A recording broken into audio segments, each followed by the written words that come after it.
నమస్తే నాగేశ్వర్ గారికి స్వాగతం. ప్రొఫెసర్ కె నాగేశ్వర్ గారు మనతో ఉన్నారు. నమస్తే నాగేశ్వర్ గారు. అమెరికా ఇరాన్ల మధ్య చర్చల కోసం చాలా ప్రయత్నాలు జరుగుతూ ఉన్నాయి, కానీ ఎక్కడ ఒక స్పష్టత అయితే రావడం లేదు, ఒప్పందం కుదరడం లేదు. సార్, అసలు చర్చలు ఎందుకు మొదలుపెట్టినట్లు, చర్చలు ఎందుకు కొలిక్కి రావడం లేదు? మీరు అడిగిన రెండు కీలక ప్రశ్నలు. అసలు ఎందుకు చర్చలు మొదలు పెట్టారు, మరి ఎందుకు చర్చలు ఒక అగ్రిమెంట్ వైపుగా వెళ్ళడం లేదు, చర్చలు ఎందుకు మొదలు పెట్టారు అన్నదానికి మూడు కారణాలు. ఒకటి, అమెరికా ఇరాన్ల అంచనాలు రెండు తప్పాయి. అంటే పూర్తిగా ఎవరు తమ అంచనాలు సాధించలేదు. అంటే ఈ అమెరికా ఇరాన్లు ఈ యుద్ధం మొదలు పెట్టినప్పుడు ఏమి సాధించాలనుకున్నారు అనే దానికి మనం చూస్తే ఫుల్లీ ఆబ్జెక్టివ్స్ అయితే మీట్ కాలేదు. అందువల్ల మీట్ అయ్యే సూచన కూడా కనబడతలేదు. సో ఇది మొదటి కారణం. రెండవ కారణం ఏంటంటే కాస్ట్ ఆఫ్ వార్ పెరిగిపోతుంది. ఇద్దరికి, అమెరికాకు పెరుగుతుంది, ఇరాన్కు పెరుగుతుంది. మూడోదేమో తమ దేశాలలోనూ అంతర్జాతీయంగా కూడా ఒత్తిడి పెరుగుతుంది. Both domestic and global pressures పెరుగుతున్నాయి. ఈ మూడు కారణాలు నేను ఎక్స్ప్లెయిన్ చేస్తాను. కానీ ఈ మూడు కారణాల వల్ల అమెరికా ఇరాన్లు ఇద్దరు కూడా చర్చలకు సిద్ధమయ్యారు. మరి ఎందుకు కొలిక్కి రావడం లేదు? దానికి కూడా మూడు కారణాలు. ఒకటి, మ్యూచువల్ డిస్ట్రస్ట్. అంటే అమెరికా పైన ఇరాన్కు విశ్వాసం లేదు, ఇరాన్ పైన అమెరికాకు విశ్వాసం లేదు. ఈ విశ్వాసం లేకపోవటానికి 50 ఏళ్ళ చారిత్రక వైరాలు కారణం. మీకు దాంతోపాటు ట్రంప్ అన్ప్రిడిక్టబుల్ క్యారెక్టర్ కారణం. ఇది మొదటిది, మ్యూచువల్ డిస్ట్రస్ట్. రెండు, వైడ్ గ్యాప్. అమెరికా డిమాండ్లు ఇరాన్ డిమాండ్ల మధ్య చాలా తీవ్రమైన వ్యత్యాసం ఉన్నది. మూడవది ఏంటంటే ఈ వ్యత్యాసాన్ని, రెండవది తీవ్రమైన గ్యాప్, ఈ వ్యత్యాసాన్ని పెంచుతున్నది రెండు దేశాల్లో ఉన్న హార్డ్ లైనర్ పొజిషన్స్. సో మూడవది ఏంటంటే యుఎస్ ఇజ్రాయెల్ల మధ్య ఈ అవగాహనలో, అండర్స్టాండింగ్లో ఉన్నటువంటి డిఫరెన్సెస్. నిన్ననే చూడండి, మీ ట్రంప్ ఇవాళ పత్రికల్లో కూడా వచ్చింది, నేనే మద్దతు ఇవ్వకపోతే జైలుకు పోయేవాడు అని. సో చర్చలు ఎందుకు జరుగుతున్నాయి అన్నదానికి మూడు కారణాలు చెప్పాను. చర్చలు ఎందుకు కొలిక్కి రాకపోవటానికి మూడు కారణాలు చెప్పాను. Let me explain those reasons. మొదటిగా, చర్చలు ఎందుకు మొదలు పెట్టారు అన్నదానికి నేను చెప్పిన మూడు కారణాల్లో మొదటి కారణం ఏంటి? మీకు రెండు దేశాలు కూడా తమ ఆబ్జెక్టివ్స్ను పూర్తిగా సాధించలేదు. అమెరికా ఏమనుకున్నది అంటే, అంచనాలు ఇద్దరి కూడా తప్పాయి. అమెరికా అనుకున్నది ఏంటంటే, తనకున్న మిలిటరీ సుపీరియారిటీతో, తనకు ఇజ్రాయెల్కున్న మిలిటరీ సుపీరియారిటీతో చాలా సులభంగా ఇరాన్ను లొంగ తీసుకుంటాం, ఇది ఓన్లీ డేస్ అని అనుకున్నారు. కానీ వాళ్ళ మొదట్లో 2-3 వీక్స్ అన్నాడు. కానీ కనుచూపు మేరలో కూడా ఇరాన్ను లొంగ తీసుకునే అవకాశం అమెరికా కనిపించలేదు. సో ఇది మీకు అమెరికా అంచనా ఎట్లా విఫలమైంది అని. ఇరాన్ అంచనా ఎక్కడ విఫలమైంది అంటే, ఇరాన్ ఏమనుకున్నదంటే, ఈ యుద్ధాన్ని నేను ఆపగలను అనుకున్నది. ఎలా ఆపగలను అనుకున్నది? అందులో మీకు తనకు ఉన్నటువంటి స్ట్రాటజిక్ రెసిలియన్స్ వల్ల, అంటే ఈ అసిమెట్రిక్ వార్ఫేర్ వల్ల, ఈ యుద్ధాన్ని డ్రాగ్ చేయడము, యుద్ధ కాస్ట్ పెంచడం వల్ల అమెరికా ఏకపక్షంగానైనా యుద్ధం ముగించేసి వెళ్ళిపోతుంది. ఎందుకంటే ఈ geopolitical and geoeconomic cost పెంచి అసిమెట్రిక్ వార్ఫేర్ వల్ల అమెరికా తనంతట తానే వెళ్ళిపోతుంది, ఆఫ్ఘనిస్తాన్ నుంచి వెళ్ళిపోలేదా అనేటువంటిది ఇరాన్ అంచనా. అది ఎక్కడా కూడా ఇప్పటికీ కూడా అంచనా అమెరికా కాస్త వెనక్కు తగ్గినా దూకుడు మాత్రం ఎక్కడా ఆపడం లేదు. సో ఆఫ్ఘనిస్తాన్ కూడా వెంటనే జరగలే కదా, 20 ఏళ్ళ తర్వాత కదా వెళ్ళిపోయింది. సో ఇరాన్ అంచనా అంటే అమెరికా తనంతట తానే యుద్ధం ఆపని పరిస్థితి వస్తుంది అనుకున్నది, కానీ జాలేదు. అలాగే తనకున్న రీజనల్ నెట్వర్క్స్ ద్వారా, అంటే రష్యా, చైనా సహకరించవచ్చు, దీనివల్ల తాను ఈ యుద్ధంలో నిలబడగలుగుతాము, యుద్ధాన్ని ఆపగలుగుతాం అనుకున్నారు. కానీ అమెరికా ఇజ్రాయెల్ దాడుల నుంచి ఇరాన్ను రక్షించడానికి రష్యా ముందుకు రాలే, చైనా ముందుకు రాలే. సో ఇది మూడవది, స్ట్రేట్ ఆఫ్ హర్మూజ్ను మూసివేయడం ద్వారా ఎనర్జీ సప్లైస్ వల్ల ప్రపంచం తలకిందులైపోయి అనివార్యంగా యుద్ధం ఆగిపోతుంది అన్నారు. ప్రపంచానికి ఇబ్బంది అయిన మాట మాత్రం నిజమే, కానీ ప్రపంచం ఏమి తలకిందులు కాలేదు. గత కొన్ని వారాలుగా స్ట్రెయిట్ ఆఫ్ హార్మోజ్ నుంచి ఆయిల్ గ్యాస్ బయటికి రావడాన్ని దాదాపు నిలిచిపోయినా కూడా గ్లోబల్ ఎనర్జీ ప్రైసెస్ పెరిగాయి, షాక్ అన్నది. కానీ ఇంకా ఎనర్జీ మార్కెట్స్ నిలబడ్డాయి. మీకు $200 పర్ బ్యారెల్, $150 పర్ బ్యారెల్ అవుతాయన్నారు, కానీ అది జరగలేదు. ఎందుకంటే ప్రపంచంలో ఎనర్జీ సప్లైస్ ఇది 20% మాత్రమే స్ట్రెయిట్ ఆఫ్ హార్మోజ్ ద్వారా వెళ్తాయి. మిగతా 80% సప్లైస్ అలాగే ఉన్నాయి కదా. ఈ 20% కూడా కొంత నెగోషియేషన్ ద్వారా, కొంత ఇతరత్ర కొంత సప్లై ఆగలేదు. అందువల్ల ఎనర్జీ షాక్ అయితే తగిలింది, కానీ ఎనర్జీ క్రైసిస్ తగలేదు. అలా మొదటి పాయింట్ ఏంటంటే అమెరికా అంచనా పూర్తిగా సక్సెస్ కాలేదు, ఇరాన్ అంచనా కూడా పూర్తిగా సక్సెస్ కాలేదు. మరి ఏం చేయగలుగుతారు?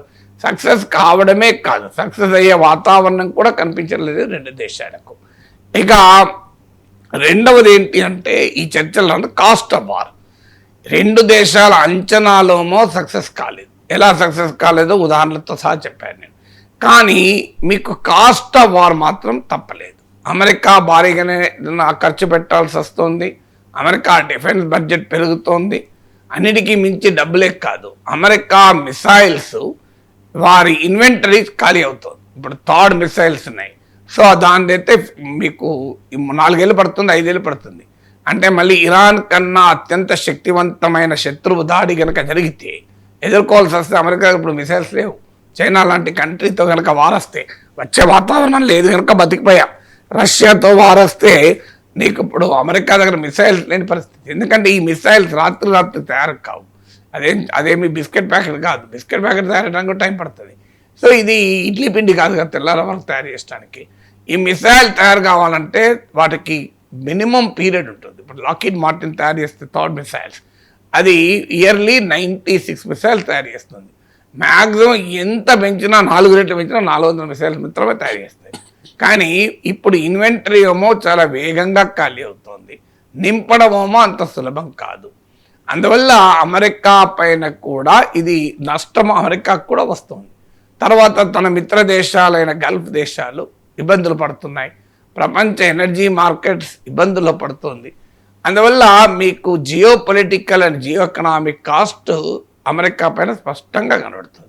ఇరాన్ రెజీమ్లో ఉన్న టాప్ లీడర్షిప్ అంతా ఎలిమినేట్ అయింది. ఖమేనీతో సహా చాలామంది చనిపోయారు. ఆఖరికి ఇరాన్ మిలిటరీ ఇన్ఫ్రాస్ట్రక్చర్ బాగా దెబ్బతిన్నది, ఇరాన్ ఎకానమీ మరింతగా దిగజారింది. సో ఇరాన్ కూడా నష్టపోయింది. అంటే రెండు దేశాలు కూడా యుద్ధంలో ఎప్పుడైనా గుర్తుపెట్టుకోండి, వార్లో క్యాజువాలిటీస్ బోత్ సైడ్స్ ఉంటాయి, ఒక్క సైడ్ ఉండదు. సో రెండు దేశాలకు కూడా నష్టపోయాయి. ఇది రెండవ కారణం. మూడో కారణం ఎందుకు చర్చలకు వస్తున్నారంటే డొమెస్టిక్ అండ్ గ్లోబల్ ప్రెషర్స్ పెరుగుతున్నాయి. ఇప్పుడు రష్యా ప్రెషర్ పెరుగుతోంది. అమెరికాలో కూడా ఈ వార్ అన్పాపులర్ అవుతుంది. ట్రంప్ పాపులారిటీ రేటింగ్స్ పడిపోతున్నాయి. నాటో అలైన్స్ సహకరించడానికి సిద్ధంగా లేరు. ఉక్రెయిన్ ఆవేదన చెందుతోంది, ఈ వార్ వల్ల మొత్తం మాపైన మాకు సహాయమే ఆగిపోయిందని. సో ఈ పరిణామాల వల్ల డొమెస్టిక్ అండ్ గ్లోబల్ ప్రెషర్స్ కూడా పెరుగుతున్నాయి. అందువల్ల ఈ మూడు కారణాల రీత్యా, ఒకటేమో అంచనాలు ఎవరిది పూర్తిగా సక్సెస్ కాలే, అమెరికా ఇరాన్ది. రెండు, ఇద్దరికీ ఆర్థికంగా రాజకీయ geo political geo economic cost ఉన్నాయి.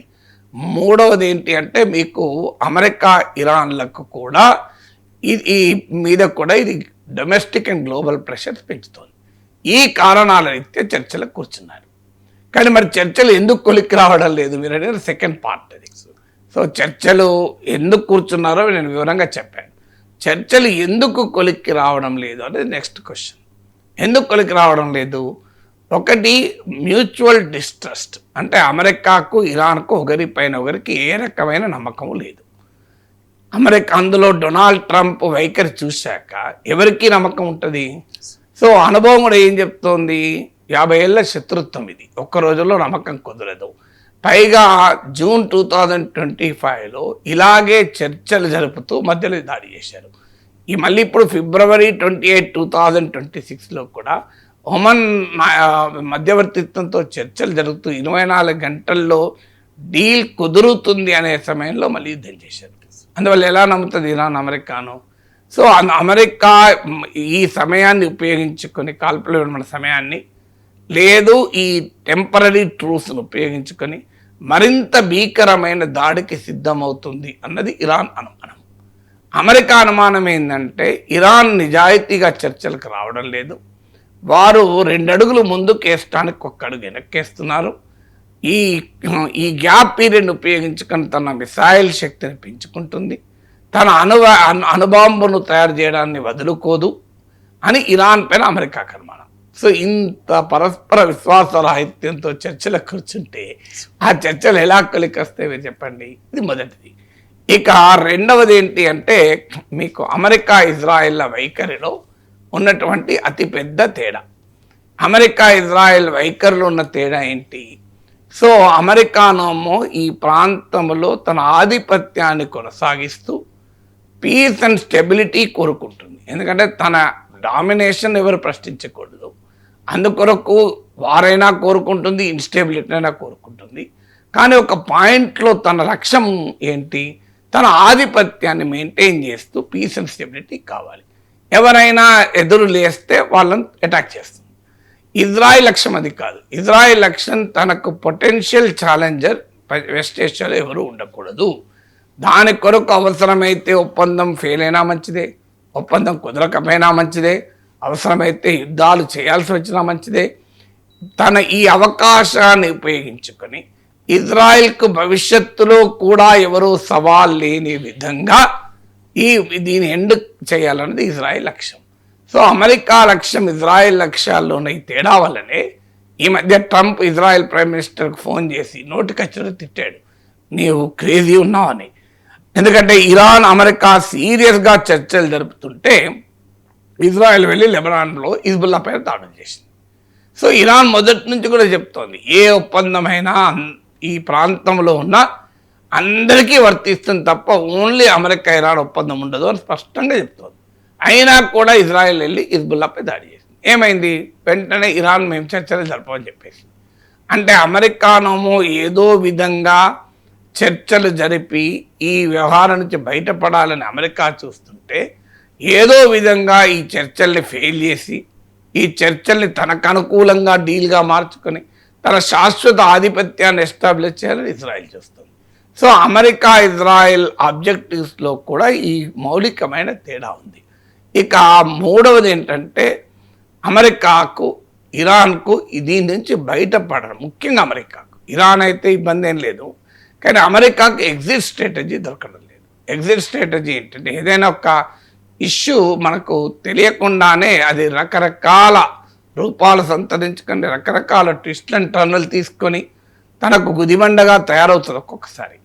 అప్పుడు ఎగ్జిట్ స్ట్రాటజీ అనేది చాలా ముఖ్యమైనది. ఎట్లా బయటపడాలి అని, దీంట్లో మినిమల్ లాస్తో ఎట్లా బయటపడాలి అని. ఇరాన్కోమో ఈ అమెరికాకు ఇరాన్కో మధ్య జరుగుతున్న ఈ ఘర్షణ ఒక రకంగా గుదిబండగా మారిపోయింది. ఎవరికి మారింది? అమెరికాకు మారింది, ఇరాన్కు మారింది. కానీ ఇరాన్కి ఇబ్బంది లేదు, ఎందుకంటే ఇరాన్కు జరగాల్సిన నష్టం జరిగిపోయింది. ఆ మేరకు ఇరాన్ నిలబడ్డది. ఇరాన్లో డెమోక్రటిక్ పొలిటికల్ స్టేక్స్ ఏం లేవు, ఇరాన్కు ప్రిస్టేజ్ స్టేక్స్ ఏం లేవు. ఇప్పుడు ఇరాన్ కనుక ఓడిపోయింది, ఇరాన్ దెబ్బతిన్నదంటే ఇరాన్కి ఏమవుతుంది? కానీ అమెరికాకి అట్లా కాదు. ఏమాత్రము తలవంచినట్టు తెలిస్తే అమెరికా పైన విపరీతమైన డొమెస్టిక్ ప్రెషర్ ఉంటుంది, గ్లోబల్ ప్రెషర్ ఉంటుంది. ట్రంప్ పొలిటికల్ ఫ్యూచర్ స్టేక్ అవుతుంది. అందువల్ల అమెరికాకు ఒక హానరబుల్ ఎగ్జిట్ స్ట్రాటజీ కావాలి. ఏ కాంట్రవర్సీ అయినా ముదిరి పాకాన పడ్డాక అది గుదిబండగా మారినప్పుడు డ్యామేజ్ అవుతున్న వారు ఎగ్జిట్ కొరకు ఆలోచించుతుంటారు, ఏం చేయాలి. ఎదురు వాళ్ళకి ఏం ప్రాబ్లం ఉంది, ఇరాన్కి ఏం ప్రాబ్లం లేదు, అయ్యేదే ఉన్నది, ఇరాన్కి పోయేదే ఉన్నది, అయ్యేదే ఉన్నది. కానీ ఏదైనా పోయినా అయినా అమెరికాకు పొలిటికల్ స్టేక్స్ ఉన్నాయి. ఇక్కడ ట్రంప్కు పొలిటికల్ స్టేక్స్ ఉన్నాయి. అమెరికాకు ప్రపంచంలో తాను ఈ మిషన్లో ఫెయిల్ అయినామంటే అమెరికాను ఎవరు రెస్పెక్ట్ చేయడిగా. సో అందువల్ల ట్రంప్కోమో ఆ ఎగ్జిట్ స్ట్రాటజీ దొరకడం లేదు. ఏది హానరబుల్ ఎగ్జిట్, చాలా గౌరవప్రదంగా తానే ఈ వారు గెలిచానని చెప్పుకొని తన ప్రజలే కాదు ప్రపంచంలో తన మిత్రులు ప్రత్యర్థులకు కూడా అంగీకరించే రీతిలో ఈ యుద్ధం నుంచి బయటపడాలని చూస్తున్నాడు. అది ప్రాక్టికల్గా జరగడం లేదు. ఆనరబుల్ ఎగ్జిట్ లేకపోతే ఇప్పటికే ఆఫ్ఘనిస్తాన్లో తాలిబాన్కు 20 ఏళ్ల తర్వాత అప్పచెప్పి వెళ్ళిన అవమాన భారం ఇప్పటికీ అమెరికా మోస్తుంది. ఆల్రెడీ ఎన్నో దశాబ్దాల క్రితం వియత్నాం వార్లో జరిగిన అవమాన భారం అమెరికా మర్చిపోలేదు. ఉత్తర కొరియా విషయంలో అమెరికా దూకుడు ప్రదర్శించి ఏమీ చేయలేక ఉత్తర కొరియా అణుబాంబులతో సిద్ధమై కూర్చుంటే ఏమీ చేయలేకపోతుంది. సో ఇది అమెరికాకు ఒక ఎగ్జిట్ స్ట్రాటజీ లేని గందరగోళ పరిస్థితిని తీసుకొస్తుంది. అందుకొరకు ఇది కొలిక్కి రావడం లేదు. అందువల్ల మీకు చర్చలు మొదలు పెట్టడానికి 3 కారణాలు చెప్పాను. చర్చలు కొలిక్కి రాకపోవడానికి కూడా 3 కారణాలు. ఒకటి మ్యూచువల్ డిస్ట్రస్ట్, 2 యుఎస్ ఇజ్రాయెల్ ఆబ్జెక్టివ్స్లో ఉన్నటువంటి తేడా, 3వది అమెరికాకు ఎగ్జిట్ స్ట్రాటజీ దొరకకపోవడం, హార్డ్ లైనర్ బ్యాక్లాష్ పెరగడం. మీరు అమెరికాలో హార్డ్ లైనర్స్ పెరుగుతున్నారు, ఇరాన్లో కూడా ఇక మనకు మార్గము లేదు, అణుబాంబు తయారు చేసుకుంటే తప్ప అని ఇరాన్లో కూడా హార్డ్ లైనర్స్ పెరుగుతున్నారు. ఇప్పుడు ఇరాన్ కొత్త రెజీమ్లో మరింత కమేనీ కన్నా హార్డ్ లైనర్స్ అధికారంలో ఉన్నారు. సో అందువల్ల ఇది జటిలం కావటానికి కూడా ఇవి 3 కారణాలు.